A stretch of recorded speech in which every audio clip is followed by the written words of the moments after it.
Bayangin, seorang perempuan muda dari keluarga petani kecil yang mimpinya cuma satu, ingin jadi sarjana hukum supaya bisa membela orang-orang kecil. Tapi siapa sangka, perjuangannya justru berakhir tragis dan namanya kini dikenang sebagai simbol perlawanan terbesar kaum buruh di Indonesia. Dialah Marsinah. Lebih dari 30 tahun setelah kematiannya yang misterius, nama Marsinah kembali menggema. Presiden Prabowo Subianto resmi menganugerahinya gelar pahlawan nasional. Bahkan museum dan rumah singgah kini dibangun di tanah kelahirannya di Nganjuk. Tapi pertanyaannya, kenapa seorang buruh pabrik bisa begitu ditakuti sampai kisahnya terus dikenang sampai hari ini? Marsinah lahir dari keluarga sederhana di Desa Nglundo, Nganjuk. Sejak kecil dia sudah terbiasa hidup susah. Demi membantu keluarganya, ia rela jualan gabah dan jagung di pasar. Tapi di balik kesederhanaannya, Marsinah dikenal cerdas, kritis, dan punya mimpi besar. Ia ingin kuliah hukum agar bisa membela rakyat kecil yang tertindas. Sayangnya, kemiskinan memaksa mimpinya berhenti di tengah jalan. Tahun 1987, Marsinah merantau ke Surabaya untuk bekerja. Dari pabrik sepatu hingga akhirnya masuk ke PT Catur Putra Surya di Porong, Sidoarjo. Di tempat itulah hidupnya berubah. Ia melihat sendiri bagaimana buruh diperlakukan tidak adil. Upah kecil, hak pekerja perempuan diabaikan, dan suara buruh seperti tidak dianggap manusia. Tapi Marsinah berbeda. Ia nggak mau diam. Saat banyak pekerja takut bicara, Marsinah justru berdiri paling depan.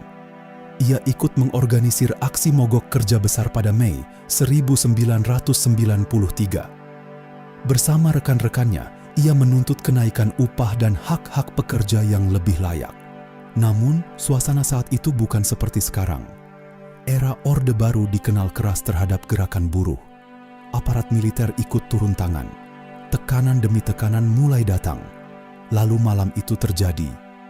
Tanggal 5 Mei 1993, Marsinah pergi menemui rekan-rekannya untuk membantu advokasi buruh yang ditekan agar mengundurkan diri. Setelah malam itu, Marsinah hilang tanpa jejak. 3 hari kemudian, jasadnya ditemukan di sebuah gubuk terpencil di Nganjuk. Kondisinya mengenaskan. Hasil autopsi menyebut ia mengalami penyiksaan berat sebelum akhirnya meninggal dunia. Indonesia geger. Dunia internasional ikut menyorot kasus ini. Tapi sampai hari ini, siapa dalang sebenarnya di balik kematian Marsinah masih jadi misteri besar yang belum terungkap. Dan justru disitulah kisah ini terasa begitu menyakitkan. Seorang perempuan sederhana yang hanya ingin memperjuangkan hak pekerja harus kehilangan nyawanya dengan cara tragis. Tapi kematiannya tidak pernah benar-benar membungkam suaranya. Nama Marsinah terus hidup sebagai simbol keberanian melawan ketidakadilan. Kini, setelah puluhan tahun berlalu, negara akhirnya memberi penghormatan lewat gelar pahlawan nasional dan Museum Marsinah di kampung halamannya. Seolah menjadi pengingat bahwa perjuangan orang kecil pun bisa mengguncang sejarah bangsa. Menurut kalian, apakah kasus Marsinah harus dibuka kembali sampai dalang sebenarnya terungkap?